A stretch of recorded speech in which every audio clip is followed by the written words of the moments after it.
नैनीताल के उत्तर पूर्व में 18 मील की दूरी पर एक पहाड़ी स्थित है जो 8,000 फीट ऊंची है और पूर्व से पश्चिम तक फैली हुई है। इस पहाड़ी का पश्चिमी छोर काफी ऊंचा है और इस छोर के पास मुक्तेश्वर वेटनरी रिसर्च इंस्टीट्यूट है, जहां भारत के मवेशियों की बीमारियों से लड़ने के लिए वैक्सीन्स का उत्पादन किया जाता है। प्रयोगशाला और स्टाफ क्वार्टर्स पहाड़ी के उत्तरी भाग पर स्थित हैं। हिमालय की बर्फीली श्रृंखला को देखने के लिए ये स्थान एक सबसे बेहतरीन व्यू पॉइंट है। मुक्तेश्वर में रह चुके लोगों का दावा है कि ये कुमाऊं की सबसे खूबसूरत जगह है और यहाँ का मौसम भी बेहद सुखद है। एक बागिन ने सोचा कि अगर मनुष्य मुक्तेश्वर के क्षेत्र में बस सकते हैं तो मैं भी ऐसा कर सकती हूँ। वह मुक्तेश्वर के विशाल जंगलों में रहने लगी, जो एक छोटी मानव बस्ती के पास थे। यहाँ पर सांबर, काकड़ और जंगली सूअर का शिकार करके वो बेहद आनंद से रहती थी, जब तक कि उसकी एक पॉक्यूपाइन यानी साही से भयानक मुठभेड़ नहीं हो गई थी। इस मुठभेड़ में उसने अपनी एक आंख गंवा दी थी और उसकी बाह में और आगे के दाहिने पैर के पैड के नीचे लगभग 50 क्विल्स यानी साही के कांटे घुस गए थे, जो 1 से 9 इंच लंबे थे। इनमें से कई कांटे एक हड्डी से टकराने के बाद यू के आकार में हो गए थे, जिन्होंने उसके दर्द को दुगना कर दिया था। जहां उसने अपने दांतों से कांटों को निकालने का प्रयास किया, वहां पर और घाव बन गए थे। एक दिन जब वह घास के घने टुकड़े में लेटी हुई थी और अपने घावों को चाट रही थी, तभी एक महिला ने घास के इस विशेष टुकड़े को अपने मवेशियों के लिए चारे के रूप में काटने के लिए चुना। पहले तो बागिन ने उस पर ध्यान नहीं दिया, लेकिन जब वह ठीक उसके पास घास काटते हुए पहुंची जहां वह लेटी हुई थी, तो बागिन ने उस पर हमला कर दिया और महिला की खोपड़ी को एक बार में कुचल दिया। जब अगले दिन उस महिला का शव बरामद हुआ, तो उसने एक हाथ से अपनी दारंती पकड़ रखी थी और दूसरे हाथ से घास का एक गुच्छा पकड़ रखा था, जिसे वह काटने ही वाली थी। महिला को वहीं छोड़कर बागिन लंगड़ाते हुए 1 मील से ज्यादा की दूरी तय करते हुए उसने एक गिरे हुए पेड़ के नीचे जाकर शरण ले ली। 2 दिन बाद एक आदमी इस गिरे हुए पेड़ से लकड़ी काटने आया और बागिन ने उसे भी मार डाला। उस आदमी ने अपना कोट और शर्ट उतार दिया था, जिस कारण बागिन ने उसकी पीठ पर पंजे मार दिए थे, जिससे उसके शरीर से काफ़ी खून बहा था। जब वह आदमी उस गिरे हुए पेड़ पर जा गिरा था, तो बागिन ने उसके शरीर का कुछ हिस्सा खा लिया था। इंसानी मांस खाने से बागिन को एहसास हुआ कि इंसान उसके लिए अपनी भूख को मिटाने का एक आसान शिकार था। एक दिन बाद उसने जानबूझकर तीसरे इंसान का शिकार किया और इस बार उसे मारने वाले द्वारा उकसाया नहीं गया था। इसके बाद वह एक स्थापित आदमखोर बन गई थी। मैंने बागिन के बारे में तब सुना जब उसने मनुष्यों को मारना शुरू कर दिया था। क्योंकि मुक्तेश्वर में कई शिकारी थे, वे सभी उस बागिन का शिकार करने के लिए उत्सुक थे। क्योंकि यह मामला मुक्तेश्वर के लोगों का था, इसलिए मैंने इसका हिस्सा न बनने के बारे में सोचा, क्योंकि मैं एक बाहरी व्यक्ति था। बागिन को मुक्तेश्वर के लोगों द्वारा ही मार दिया जाना चाहिए था, क्योंकि वह लोगों को उनके दरवाजे पर मार रही थी। लेकिन जब बागिन द्वारा मारे गए मनुष्यों की संख्या 24 हो गई थी और बस्ती में रहने वाले सभी लोगों का जीवन खतरे में आ गया था और साथ ही में इंस्टीट्यूट का काम भी धीमा हो गया था, तभी वेटनरी इंस्टीट्यूट के इंचार्ज ने सरकार से मेरी मदद मांगने का अनुरोध किया। जैसा कि मैंने देखा कि मेरा काम आसान नहीं होने वाला था, क्योंकि इस तथ्य के अलावा कि आदमखोरों के बारे में मेरा अनुभव बहुत सीमित था, बागिन जिस बड़ी जगह में ऑपरेट कर रही थी उसके बारे में भी मुझे कोई जानकारी नहीं थी और इसलिए मुझे नहीं पता था कि मैं उसे कहाँ ढूंढूं। एक नौकर और 2 लोगों के साथ, जिन्होंने मेरा सामान उठाया हुआ था, मैं दोपहर में नैनीताल से निकला और 10 मील पैदल चलकर रामगढ़ डाक बंगले पहुंचा, जहां मैंने रात बिताई। डाक बंगले का खानसामा मेरा दोस्त था, और जब उसे पता चला कि मैं आदमखोर को मारने के लिए मुक्तेश्वर जा रहा हूं, तो उसने मुझे मुक्तेश्वर की आखिरी 2 मील की दूरी तय करते समय बहुत सावधान रहने की चेतावनी दी, क्योंकि उसने बताया कि हाल ही में सड़क के उस हिस्से पर कई लोग मारे गए थे। अपने लोगों को सामान पैक करने और अपने पीछे आने के लिए छोड़कर मैंने अपनी डबल बैरल्ड .500 राइफल को लोड किया और अगली सुबह बहुत जल्दी शुरुआत करते हुए नैनीताल अल्मोड़ा के जंक्शन पर पहुंच गया, जहां से एक सड़क मुक्तेश्वर को भी जाती थी। इस जगह से मुझे सावधानी से गुजरना था, क्योंकि अब मैं आदमखोर के इलाके में था। एक बहुत बड़ी पहाड़ी की ओर टेढ़ी मेढ़ी चढ़ाई करने से पहले सड़क समतल जमीन पर कुछ दूरी तक चली। ये पहली बार था जब मैं उस पहाड़ी पर चढ़ा था, और मुझे सड़क के ऊपर सैंडस्टोन की चट्टानों में हवा से खोखली हो चुकी गुफाओं को देखने में बहुत दिलचस्पी थी। मैं मुक्तेश्वर डाकघर पहुंचा, जहां उसके बगल में एक छोटा सा बाजार था। डाकघर उस समय सुबह को नहीं खुला था, लेकिन एक दुकान खुली थी, और दुकानदार ने मुझे डाक बंगले जाने का रास्ता बताया। डाक बंगला आधा मील दूर पहाड़ी की उत्तरी दिशा में था। मुक्तेश्वर में 2 डाक बंगले हैं, जिनमें से एक सरकारी अधिकारियों के लिए आरक्षित है और दूसरा आम जनता के लिए। मुझे ये नहीं मालूम था, और मेरे दुकानदार मित्र ने गलती से मेरी टोपी के आकार को देख के मुझे एक सरकारी अधिकारी समझा और मुझे गलत डाक बंगले की ओर भेज दिया। बंगले के खानसामा और मैंने इस बात पर चर्चा की कि आम लोगों को यहाँ क्यों नहीं रुकने दिया जाता है। उन्होंने मेरे लिए नाश्ते का बंदोबस्त किया, जिसके बारे में मैंने किसी से नहीं कहा, क्योंकि उनकी नौकरी खतरे में आ सकती थी। जब मैं बर्फीली श्रृंखला के शानदार दृश्य को निहार रहा था और नाश्ते के लिए इंतजार कर रहा था, तभी 12 यूरोपीय लोगों का एक दल सर्विस राइफलों के साथ मेरे पास से गुजरा। कुछ मिनट बाद एक सार्जेंट और 2 आदमी झंडे लेकर मेरे पास से गुजरे। सार्जेंट, एक मिलनसार व्यक्ति, ने मुझे सूचित किया कि जो दल अभी अभी गुजरा था वह राइफल रेंज की ओर जा रहा था, और वह आदमखोर के कारण एक साथ चल रहे थे। मुझे सार्जेंट से पता चला कि वेटनरी इंस्टीट्यूट के अधिकारी को पिछले दिन सरकार से एक टेलीग्राम मिला था, जिसमें बताया गया था कि मैं मुक्तेश्वर आ रहा हूं। सार्जेंट ने आशा व्यक्त की कि मैं आदमखोर को गोली मारने में सफल होऊंगा। उन्होंने कहा, बस्ती में हालात बहुत कठिन हो गए थे। दिन के उजाले में भी कोई बाहर नहीं निकलता था, और शाम ढलने के बाद सभी को बंद दरवाजों के पीछे रहना पड़ता था। आदमखोर को गोली मारने के कई प्रयास किए गए, लेकिन वे कभी भी किल पर नहीं लौटती थी, जहां शिकारी उसका इंतजार कर रहे थे। एक स्वादिष्ट नाश्ते के बाद मैंने खानसामा को कहा कि जब मेरे आदमी आए तो उन्हें बताएं कि मैं आदमखोर की खबर लेने के लिए बाहर गया हूं, और मुझे नहीं पता कि मैं कब वापस लौटूंगा।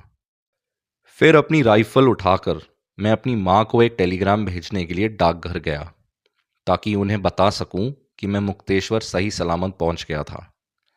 डाकघर और बाजार के सामने की जमीन से मुक्तेश्वर पहाड़ी का दक्षिणी हिस्सा काफी खड़ी चढ़ाई वाला था, और घने झाड़ झंखाड़ वाले जंगल और खड्डों से भरा हुआ था। मैं पहाड़ी के किनारे पर खड़ा होकर नीचे घाटी की ओर देख रहा था। तभी पोस्टमास्टर और कई दुकानदार मेरे पास आ गए। पोस्टमास्टर ने पिछले दिन का सरकारी टेलीग्राम पढ़ लिया था, और जो फॉर्म मैंने अभी सौंपा था उस पर मेरे हस्ताक्षर देखकर उसे पता चल गया कि मैं ही वह व्यक्ति था जिसका उल्लेख टेलीग्राम में किया गया था, आदमखोर को मारने के लिए। अब वो और उसके दोस्त मेरी मदद करने आए थे।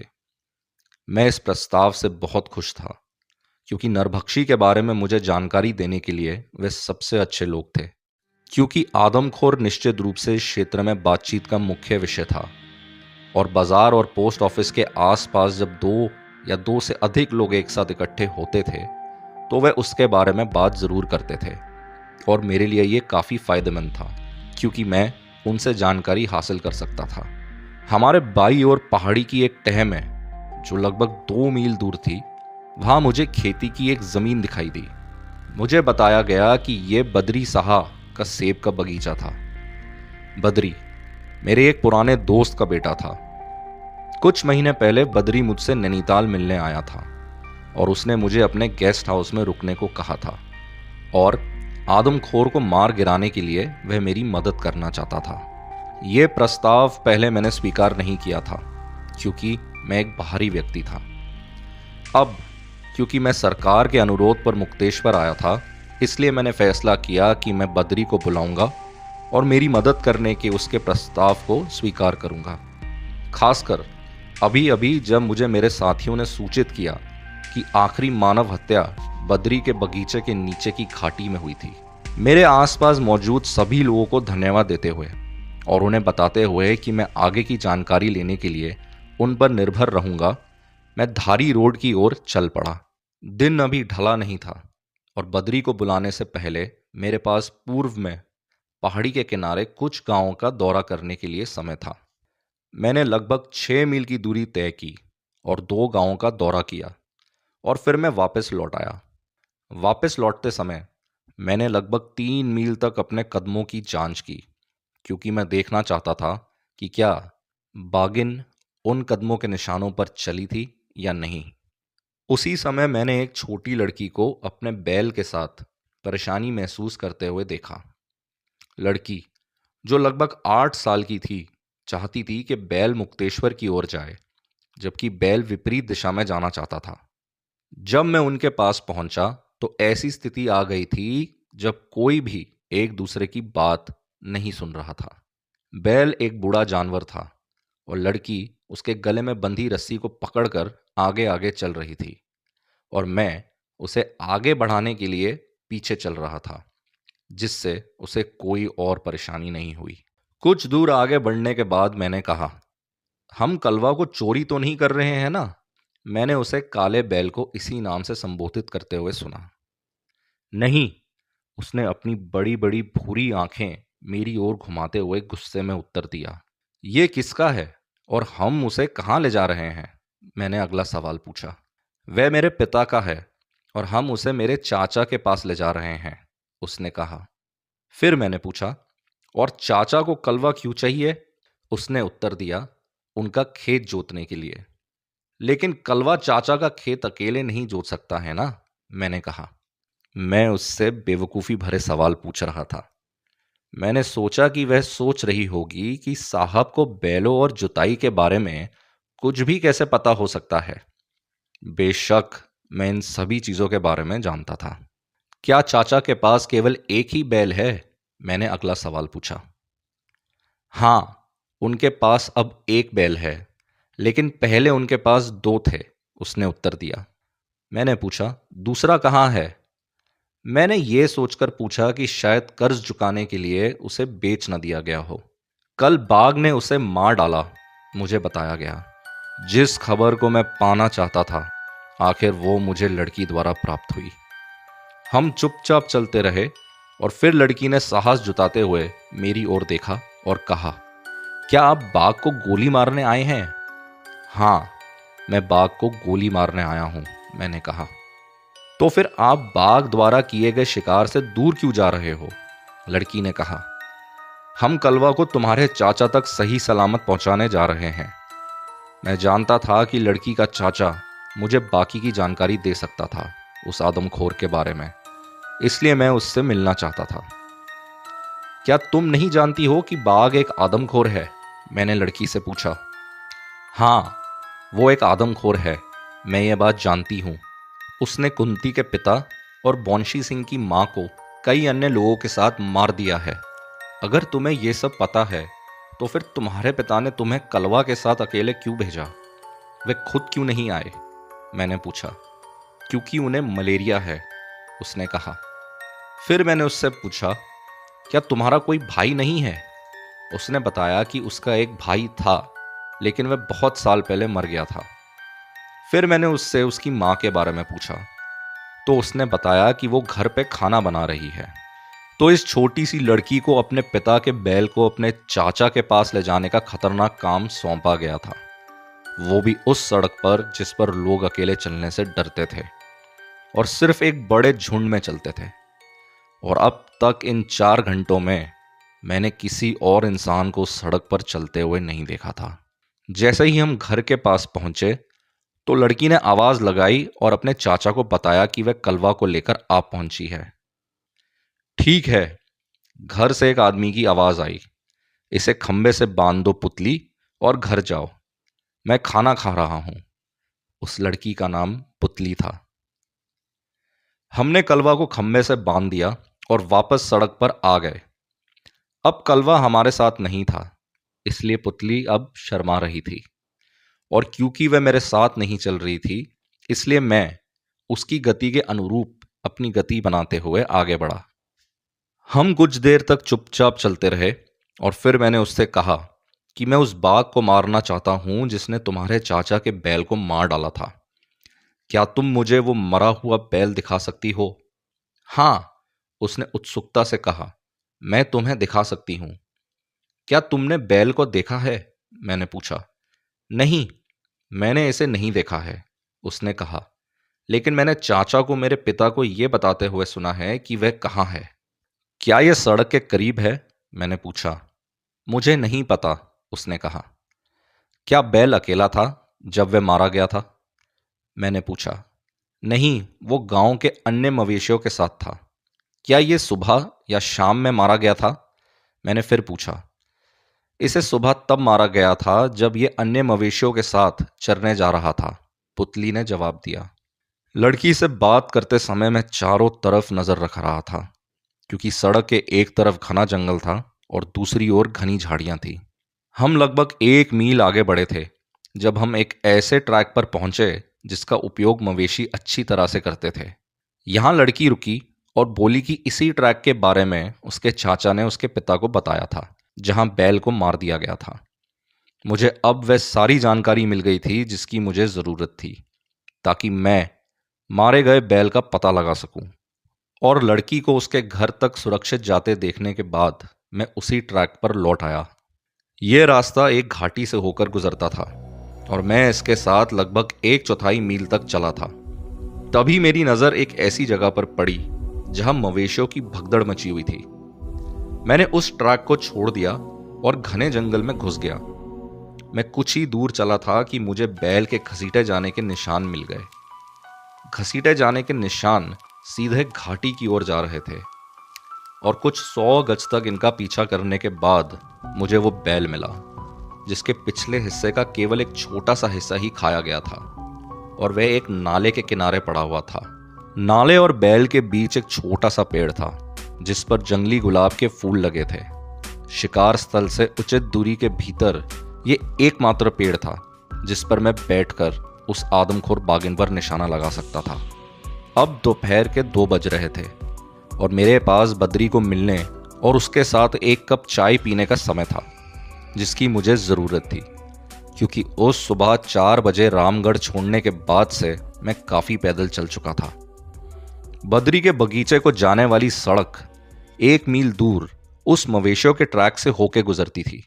जब मैं पहुंचा तो बद्री अपने गेस्ट हाउस के पास एक क्षतिग्रस्त सेब के पेड़ की देखभाल कर रहा था और मेरी यात्रा का कारण सुनने पर वह मुझे गेस्ट हाउस तक ले गया, जो बगीचे की तरफ थोड़ी ढलान पर था। जब हम वरांडे में चाय और कुछ खाने के लिए इंतजार कर रहे थे तो मैंने बद्री को बताया कि मैं मुक्तेश्वर क्यों आया हूं और उस बैल के बारे में भी बताया जिसे लड़की ने मुझे दिखाया था। जब मैंने बद्री से पूछा कि बैल की हत्या की सूचना मुक्तेश्वर के शिकारियों को क्यों नहीं दी गई थी, तो उसने कहा कि बागिन को मारने में शिकारियों की बार बार विफलता के कारण गांव के लोगों का उन पर से भरोसा उठ गया था और इस कारण अब किसी भी किल की सूचना उन्हें नहीं दी जा रही थी। बद्री ने मुझे बताया कि वह बागिन को मारने में क्यों असफल रहे। इनके विफल होने का मुख्य कारण इनकी तैयारियों में था। इन तैयारियों में झाड़ियों और छोटे पेड़ों को हटाकर जमीन को साफ करके बड़े मचानों का निर्माण किया गया था, जिस पर कई लोगों द्वारा कब्जा किया गया था। इसलिए जहां भी यह बागिन बैठती थी वह वहां वापस नहीं आती थी। बद्री को यकीन था कि मुक्तेश्वर जिले में केवल एक ही बाघ था और वह अपने आगे के दाहिने पैर से थोड़ा लंगड़ा है। लेकिन उसे उसके लंगड़ेपन का राज नहीं पता था। ना ही वह यह जानता था कि वह बाघ नर था या मादा थी। हमारे साथ वरांडे में एक एयरडेल टेरियर कुत्ता बैठा था। तभी कुत्ते ने गुर्राना शुरू कर दिया और जिस दिशा में कुत्ते का मुंह था उस तरफ हमने देखा कि एक बड़ा लंगूर जमीन पर बैठा है और एक सेब के पेड़ की शाखा को पकड़कर कच्चे फल खा रहा है। तभी बद्री ने अपनी शॉटगन उठाकर लंगूर को डराने के लिए गोली चलाई। लंगूर वहां से पहाड़ी के ऊपर भागा और उसके पीछे वो कुत्ता दौड़ा। मैंने बद्री से कुत्ते को वापस बुलाने के लिए कहा, लेकिन उसने कहा कि यह कुत्ता हमेशा इस विशेष जानवर का पीछा करता है। उसने कहा कि लंगूरों ने उसके नए पेड़ों को बहुत नुकसान पहुंचाया था। कुत्ता अब लंगूर पर हावी हो रहा था और जब वह कुछ गज की दूरी पर पहुंच गया तो लंगूर अचानक से घूमा और कुत्ते को उसके कानों से पकड़ लिया और उसके सिर के किनारे उसे जोर से काट लिया। कुत्ते का घाव बहुत गंभीर था और जब तक हमने उस पर ध्यान दिया तब मेरी चाय और गर्म पूरियों की एक प्लेट मेरे सामने पेश की गई। मैंने बद्री को उस पेड़ के बारे में बताया जिस पर मैं बैठना चाहता था और जब मैं बैल के पास जाने लगा तो उसने मेरे साथ आने के लिए जोर दिया और एक मचान बनाने के लिए सामान ले जाने वाले 2 लोगों को साथ ले लिया। बद्री और दोनों व्यक्ति 1 वर्ष से अधिक समय से आदमखोर के खौफ में रह रहे थे और जब उन्होंने मेरे द्वारा चुने गए पेड़ को देखा तो उन्होंने मुझे उस रात को वहां बैठने से मना किया, ये कहकर कि बाघ शिकार को हटा देगा और मुझे अगली रात को इस जगह से एक बेहतर जगह मिलेगी उसे गोली मारने के लिए। अगर बाघिन आदमखोर ना होती तो मैं खुद भी यही करता जैसा कि उन्होंने मुझसे कहा, लेकिन मैं वो मौका गंवाना नहीं चाहता था जो शायद ही दोबारा मिलता मुझे। इसलिए मैंने उसी पेड़ पर बैठने का फैसला किया, भले मुझे अपनी जान को जोखिम में डालना पड़े। इस जंगल में भालू थे और अगर उनमें से किसी को भी शिकार की गंध आ जाती तो बाघिन पर गोली चलाने की मेरी जो भी आशा थी वह गायब हो जाती, क्योंकि हिमालयन ब्लैक बेयर बाघों से नहीं डरते हैं और उनके शिकार को उनसे चुराने की क्षमता रखते हैं। मेरे लिए उस पेड़ पर चढ़ना मुश्किल था क्योंकि वह पेड़ गुलाब की झाड़ियों से भरा हुआ था जिसमें काफी कांटे थे और जब मैं पूरी तरह से पेड़ पर बैठ गया तो मेरी राइफल मुझे सौंप दी गई और बद्री और उसके आदमी अगली सुबह जल्दी लौटने का वादा करके वहां से चले गए। मैं पहाड़ी की ओर मुंह कर बैठा था और मेरे पीछे नाला था। मैं अच्छे से अपने सामने के दृश्य को देख सकता था और अगर कोई भी जानवर पहाड़ी से नीचे आता तो मुझे साफ दिखाई देता, लेकिन अगर बाघ नीचे से आता जिसकी मुझे उम्मीद थी तो वह मुझे तब तक नहीं देख पाता जब तक कि वह बैल के पास ना पहुंच जाता। बैल जिसका रंग सफेद था मुझसे लगभग 15 फीट की दूरी पर पड़ा था और उसके पांव मेरी तरफ थे। मैंने शाम 4 बजे तक अपनी पोजीशन ले ली थी और लगभग 1 घंटे बाद एक काकड़ भौंकने लगा। बाघिन घूम रही थी और उसको देखकर काकड़ भौंक रहा था। बहुत देर तक वह भौंकता रहा और फिर वह दूर हटने लगा। धीरे धीरे उसका भौंकना शांत हो गया। इससे पता चला कि बाघिन बैल के आसपास कहीं लेट गई थी। मुझे पता था कि बाघिन अब अपनी आंखें और कान खोले हुए कहीं पास में लेटी हुई है ताकि बैल के पास आने से पहले वह यह सुनिश्चित कर सके कि उसके आसपास कोई इंसान तो नहीं थे। अब धीरे धीरे अंधेरा छाने लगा और सब कुछ दिखना बंद हो गया था, लेकिन मैं अभी भी बैल को थोड़ा बहुत देख सकता था। उसी वक्त नाले के सिरे पर एक लकड़ी टूटने की आवाज मुझे सुनाई दी। बाघिन के कदमों की आहट को अपनी ओर आते हुए मैं सुन और महसूस कर सकता था। अचानक से वह आवाज रुक गई। 1-2 मिनट तक सन्नाटा छा गया और फिर बाघिन पेड़ के नीचे सूखी पत्तियों पर लेट गई। घने बादल छा गए थे और अब अंधेरे ने तारों को अपनी लपेट में ले लिया था। जब बाघ उठकर बैल के पास गया उस समय रात का अंधेरा सबसे ज्यादा भयानक था। मेरी आंखों पर काफी तनाव पड़ रहा था उस काली रात में और मैं कुछ भी नहीं देख सकता था। हिमालय में विशेष रूप से गर्मियों के दौरान मृत जानवरों के शरीर हॉर्नेट्स, जो कि एक किस्म के कीड़े होते हैं, उनको अट्रैक्ट करते हैं। जिसे टाइगर पहले हटाता है और फिर जानवर को खाता है। मुझे अपने शॉट में जल्दबाजी करने की कोई ज़रूरत नहीं थी। हालांकि बाघिन मुझे देख नहीं सकती थी जब तक कि मैं किसी तरह की हरकत या आवाज़ से उसका ध्यान अपनी ओर आकर्षित ना कर लेता। मैं किसी अंधेरी रात में तारों की रोशनी में काफ़ी अच्छी तरह देख सकता हूँ, लेकिन उस रात कोई तारे दिखाई नहीं दे रहे थे और ना ही भारी बादलों में बिजली की चमक थी। बाघिन ने खाना शुरू करने से पहले शिकार को हिलाया नहीं था, इसलिए मुझे पता था कि वह शिकार के दाहिने ओर लेटी हुई है। मुझे यह संदेह था कि यह अंधेरा होने से पहले नहीं आएगी और मेरा इरादा यह था कि तारों की रोशनी में मैं अपनी राइफल की नोक को दाईं ओर घुमाऊंगा और गोली चला दूंगा, परंतु मैं ऐसा नहीं कर पाया। लेकिन अब जब बादलों ने मेरी आंखों को बेकार कर दिया था, तो मुझे अब अपने कानों पर निर्भर रहना पड़ा। उस समय मेरी सुनने की शक्ति ठीक थी। राइफल उठाते हुए और अपनी कोनियों को अपने घुटनों पर टिकाते हुए मैंने बाघ द्वारा निकाली जा रही आवाज पर सावधानी से निशाना साधा और अपने दाहिने कान को उस दिशा में घुमाया जहां से बाघ की आवाज आ रही थी। मेरा निशाना कुछ ज्यादा ही ऊंचा था, इसलिए बंदूक की नोक को 1 इंच नीचे करके मैंने फिर से अपना सिर घुमाया और आवाज़ों को सुनने लगा। मैंने ऐसा कई बार किया और खुद को संतुष्ट किया कि मैं उसी ओर निशाना लगा रहा था जहां से आवाज़ें आ रही थी। मैंने बंदूक की नोक को थोड़ा दाहिने ओर घुमाया और ट्रिगर दबा दिया। जैसे ही मैंने गोली चलाई, बाघिन 2 छलांग मार के 20 फुट के बैंक पर जा खड़ी हुई। मैंने बाघिन को सूखी पत्तियों पर चलते हुए सुना और फिर सन्नाटा छा गया। इस चुप्पी का अर्थ यह लगाया जा सकता है कि या तो बाघिन समतल जमीन पर पहुंचते ही मर गई थी या फिर वह घायल ही नहीं हुई थी। राइफल को अपने कंधे पर रखकर मैं 3-4 मिनट तक ध्यान से आवाज़ों को सुनता रहा, पर मुझे कोई आवाज़ नहीं आई। इसलिए मैंने राइफल को अपने कंधों से उतार दिया। जैसे ही मैंने राइफल को अपने कंधे से नीचे उतारा, उसी वक्त मुझे बाघिन द्वारा एक जोर की गुर्राहट सुनाई दी। तो बाघिन घायल नहीं हुई थी और उसने मुझे अब देख लिया था। पेड़ पर मेरी सीट मूल रूप से लगभग 10 फीट ऊंची थी, लेकिन मेरे पास बैठने के लिए कुछ भी ठोस नहीं था। इसलिए गुलाब की झाड़ी भी मेरे वजन के नीचे अब दब चुकी थी और मैं अब अपने लटकते पैरों के साथ जमीन से केवल 8 फीट ऊपर था। उस समय बाघिन ने मुझे देख लिया था और मुझसे 20 फीट की दूरी पर थी। दिन के उजाले में एक बाघ का आपके आसपास होना, भले ही उसने आपको ना देखा हो, आपकी नसों में गड़बड़ी पैदा कर देता है। हालांकि जब बाघ कोई साधारण नहीं बल्कि एक आदमखोर होता है, और जब रात के 10 बजे हों और आप जानते हैं कि आदमखोर आपको देख रहा है, तो आपकी नसों का खून एक तूफान में तब्दील हो जाता है। मुझे लगता है कि एक बाघ अपनी ज़रूरत से ज़्यादा शिकार नहीं करता है, सिवाय उकसावे के। जो बाघिन मुझ पर गुर्रा रही थी, उसने पहले से ही शिकार किया हुआ था, जो उसकी भूख को 2 से 3 दिन तक संतुष्ट रख सकता था। इसलिए मुझे पता था कि वो मुझ पे हमला नहीं करती।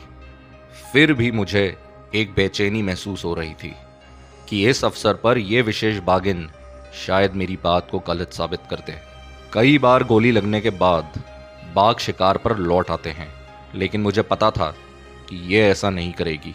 मैं ये भी जानता था कि अपनी असहज भावना के बावजूद जब तक मैं अपना संतुलन नहीं खोता, तब तक मैं पेड़ पर पूरी तरह सुरक्षित था।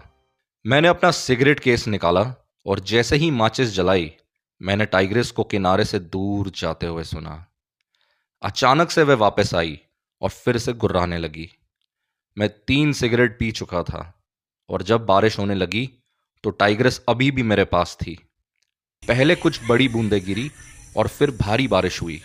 उस सुबह जब मैं रामगढ़ से चला तो मैंने हल्के कपड़े पहने थे और कुछ ही मिनटों में मैं भीग गया था, क्योंकि मेरे ऊपर बारिश की बूंदों को रोकने के लिए एक भी पत्ता नहीं था। मैं जानता था कि बारिश शुरू होते ही बाघिन जल्दी से किसी पेड़ के नीचे या चट्टान की ओट में छिप जाएगी। अब हवा चलने लगी और मुझे ठंड लगने लगी थी। सुबह सूरज उगते ही बद्री गरम चाय की केटली लेकर एक आदमी के साथ आ पहुंचा। उन दोनों ने मुझे पेड़ से नीचे उतारने में मदद की, क्योंकि पेड़ पर बैठने से मेरी टांगें अकड़ गई थी। फिर जैसे ही मैं जमीन पर लेटा और चाय पीने लगा, उन्होंने मेरे पैरों की मालिश की और मेरे पैरों के ब्लड सर्कुलेशन को रिस्टोर किया। जब मैं खड़ा होने लायक हुआ तो बद्री ने अपने आदमी को गेस्ट हाउस में आग जलाने के लिए भेज दिया।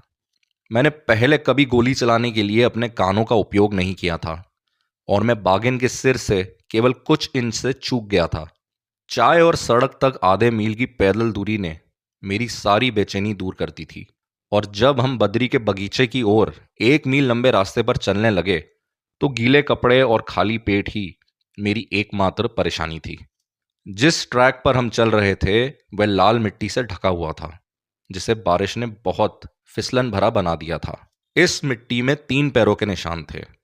पहले बद्री और उसके आदमी के ऊपर की ओर आते हुए पैरों के निशान, दूसरे उसके आदमी के नीचे की ओर जाने के पैरों के निशान, और जैसे ही हम एक मोड़ के पास पहुंचे हमने पाया कि बागिन दाहिने ओर किनारे से नीचे कूद गई थी और उस रास्ते पर चली गई थी जहां बद्री के आदमी के पैरों के निशान थे। उस आदमी के पैरों के निशान और बागिन के पगमार्क से पता चला कि दोनों तेज गति से चल रहे थे। उस समय बद्री और मैं कुछ नहीं कर सकते थे क्योंकि उस आदमी ने हमसे 20 मिनट पहले चलना शुरू किया था और अगर वह बगीचे तक नहीं पहुंचता तो उसके साथ कुछ भी हो सकता था क्योंकि बागिन उसके पीछे थी। बुरे ख्यालों के साथ हम फिसलन भरी जमीन पर जितनी तेज गति से चल सकते थे चले और हमें यह देखकर बहुत राहत मिली जब हम एक पगडंडी पर पहुंचे जहां से बगीचा और उसमें काम कर रहा वो आदमी दिखाई दिया। लगता है बागिन दूसरी दिशा में चली गई होगी जबकि आदमी बगीचे की ओर बढ़ गया था। बाद में पूछताछ करने पर उस व्यक्ति ने कहा कि उसे नहीं पता था कि बागिन उसका पीछा कर रही थी। गेस्ट हाउस में आग के सामने अपने कपड़े सुखाते समय मैंने बद्री से उस जंगल के बारे में पूछा जिसमें बागिन अब चली गई थी। बद्री ने कहा कि यह रास्ता नीचे की ओर नाले में जाता है जो घने जंगल में है और जो 1 मील आगे जाके एक और नाले से मिलता है। 2 नालों के जंक्शन पर एक धारा थी और वहां जमीन का एक खाली टुकड़ा था। बद्री का मानना था कि बागिन उस दिन के लिए उस नाले में आराम करेगी, इसलिए मैंने एक बीट का आयोजन करने के बारे में सोचा। मतलब अपने लोगों को ढोल बजाते हुए जंगल में घुसाने का सोचा ताकि बागिन खुले मैदान की तरफ आ सके, पर इसके लिए हमें काफी लोग चाहिए थे। बद्री ने अपने मुख्य माली गोविंद सिंह को बुलाया और उन्हें हमारी योजना के बारे में बताया। गोविंद सिंह ने कहा कि वह इस काम के लिए 30 आदमी इकट्ठा कर सकते हैं। इसी के साथ बद्री ने उसे 2 किलोग्राम मटर लाने को भी कहा। बद्री के पास सेब के बगीचे के अलावा एक बड़ा सब्जियों का बगीचा भी था और पिछली शाम उसे एक टेलीग्राम मिला था जिसमें बताया गया था कि नैनीताल के बाजार में मटर की कीमत उछलकर 4 आने प्रति पाउंड हो गई है। बद्री इस अच्छी कीमत का लाभ उठाने के लिए उत्सुक था और उसके आदमी उस रात एक टट्टू द्वारा भेजे जाने वाले मटर इकट्ठा कर रहे थे ताकि उन्हें अगली सुबह नैनीताल पहुंचाया जा सके। अपनी राइफल साफ करने और बगीचे में घूमने के बाद मैं बद्री के साथ सुबह नाश्ते के लिए जुड़ा और दोपहर के समय गोविंद ने अपने 30 लोगों को हमारे सामने खड़ा कर दिया। मटरों को नैनीताल भेजे जाने की योजना की निगरानी करना महत्वपूर्ण था और वहां किसी का रहना भी जरूरी था, इसलिए बद्री ने रुकने का फैसला किया और गोविंद को मेरे साथ बीट को आयोजित करने के लिए भेज दिया। गोविंद और वे 30 आदमी स्थानीय निवासी थे और एक आदमखोर उनके साथ क्या कर सकता था इससे वे अच्छे से वाकिफ थे। जब मैंने उन्हें बताया कि मैं उनसे क्या करवाना चाहता हूं तो उन्होंने मेरे निर्देशों का पालन करने की इच्छा व्यक्त की। गोविंद को अपने लोगों को 2 दलों में विभाजित करना था। उसे एक पार्टी का प्रभार स्वयं लेना था और दूसरे का प्रभारी एक जिम्मेदार व्यक्ति को नियुक्त करना था। 1 घंटे के अंदर बद्री को एक गोली चलानी थी और दोनों दलों को आगे बढ़ना था। एक एक करके नाले के दोनों ओर चट्टानों के नीचे से चिल्लाते हुए और तालियां बजाते हुए जाना था। यह सब इतना सरल लग रहा था, लेकिन मुझे संदेह था क्योंकि मैंने कई बीट्स को गलत होते हुए देखा है। जिस रास्ते से मैं उस सुबह आया था उस रास्ते से ऊपर जाते हुए मैंने उस रास्ते का अनुसरण किया जिस पर बागिन चली थी, और थोड़ी दूर जाने के बाद पाया कि वह घनी झाड़ियों में छिप गई थी। चलते समय मैं सोच रहा था कि वह खुला मैदान कहाँ है जहां मुझे अपनी पोजीशन लेनी थी। मैंने अपने आस पास मक्खियों को भिनभिनाते हुए सुना, और आवाज का पीछा करने पर मुझे एक गाय के अवशेष मिले जो लगभग 1 सप्ताह पहले मारी गई थी। जानवर के गले पर निशान से पता चला कि उसे बागिन ने मार डाला था। बागिन ने गाय के कंधे, गर्दन और सिर के एक हिस्से को छोड़कर बाकी सब कुछ खा लिया था। बिना किसी विशेष कारण के मैंने शव को किनारे तक खींच लिया और उसे पहाड़ी से नीचे ढकेल दिया। लगभग 100 गज तक लुढ़कने के बाद शव धारा से थोड़ी दूर पर जा रुका। बाईं ओर घूमने पर मुझे उस खोखले स्थान जिसमें मैंने गाय के अवशेषों को ढकेला था, वहां से लगभग 300 गज की दूरी पर एक जमीन का खुला टुकड़ा दिखाई दिया। यहां का मैदान जैसा मैंने सोचा था उससे बहुत अलग था। ऐसी कोई जगह नहीं थी जहां से मैं पहाड़ी की ढलानों को देखने के लिए खड़ा हो सकता था, जहां बीटर्स को आना था। हालांकि तब तक कुछ भी करने के लिए बहुत देर हो चुकी थी, क्योंकि बद्री ने गोली चला दी थी, जो मुझे सावधान करने के लिए थी कि बीट शुरू हो गई है। तभी कुछ दूरी पर मैंने लोगों को चिल्लाते हुए सुना। कुछ समय के लिए मुझे लगा कि बीट मेरी ओर आ रही थी, और फिर आवाजें फीकी होती गई जब तक कि वह समाप्त ना हो गईं। 1 घंटे बाद मैंने फिर से पीटने वालों की आवाजें सुनी। वह मेरी दाहिनी ओर पहाड़ी से नीचे आ रहे थे, और जब वह मेरे साथ एक स्तर पर थे तो मैंने उन्हें बीट रोकने और रिज पर मेरे साथ आने के लिए चिल्लाया। यह किसी की गलती नहीं थी कि बीट ने ठीक से काम नहीं किया था, क्योंकि बिना जमीन को जाने और बिना किसी तैयारी के हमने मुट्ठी भर लोगों के साथ एक विशाल क्षेत्र में बीट को आयोजित करने की कोशिश की थी। बीटर्स को घनी झाड़ियों के बीच से रास्ता निकालने में बहुत कठिनाई हुई थी। वे एक झुंड में बैठे अपने हाथों और पैरों से कांटे निकाल रहे थे और मेरी सिगरेट पी रहे थे। गोविंद और मैं एक दूसरे के सामने खड़े होकर कल एक नई बीट को आयोजित करने के बारे में चर्चा कर रहे थे, जिसमें मुक्तेश्वर और आसपास के गांवों का प्रत्येक उपलब्ध व्यक्ति भाग लेता। एक वाक्य के बीच में अचानक गोविंद ने बात करना बंद कर दिया। मैं देख सकता था कि किसी असामान्य चीज ने मेरे पीछे उसका ध्यान आकर्षित किया था, क्योंकि उसकी आंखें सिकुड़ गई और उसके चेहरे पर अविश्वसनीयता का भाव छा गया था।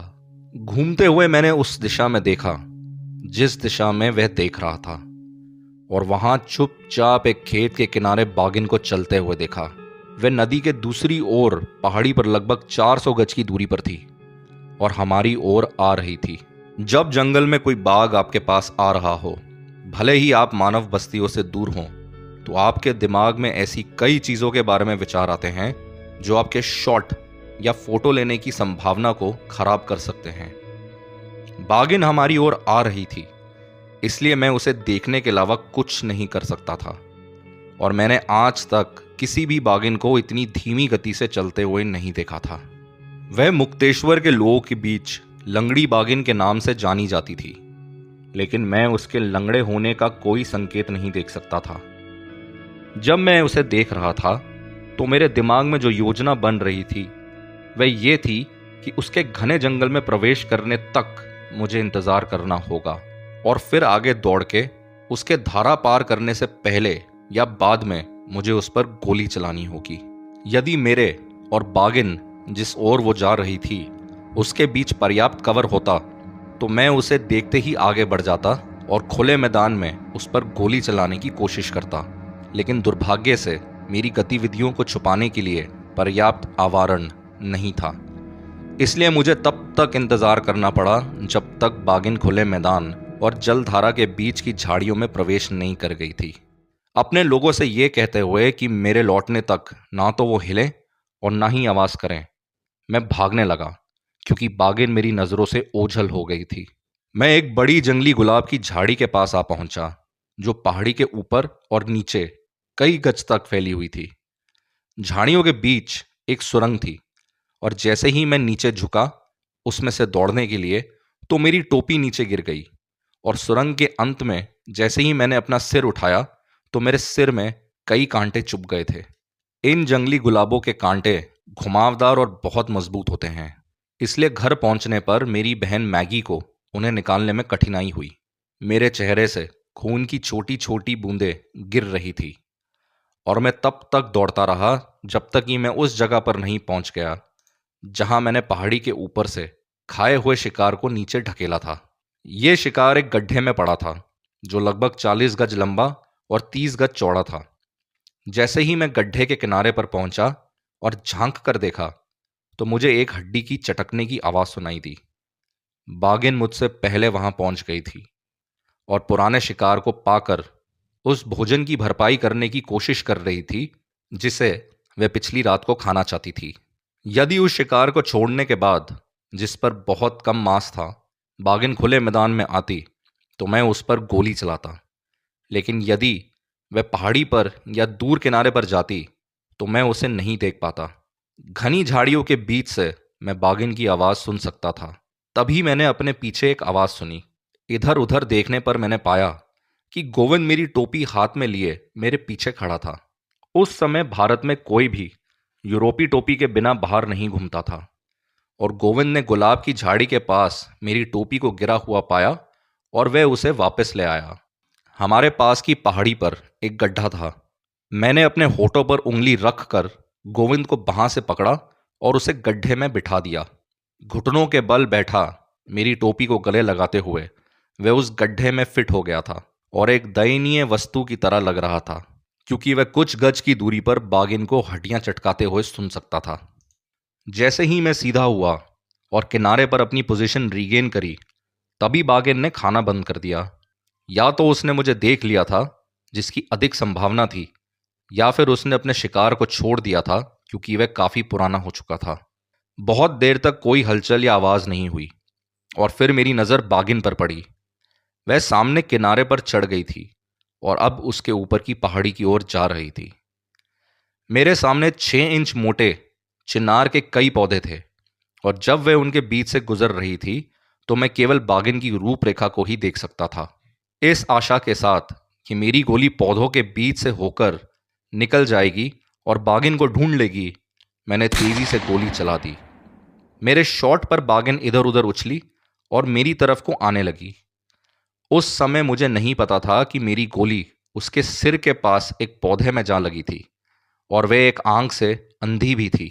एक घायल और बहुत क्रोधित बागिन सीधा मेरी ओर आ रही थी, इसलिए जब तक वह 2 गज की दूरी पर नहीं आई तब तक मैंने इंतजार किया।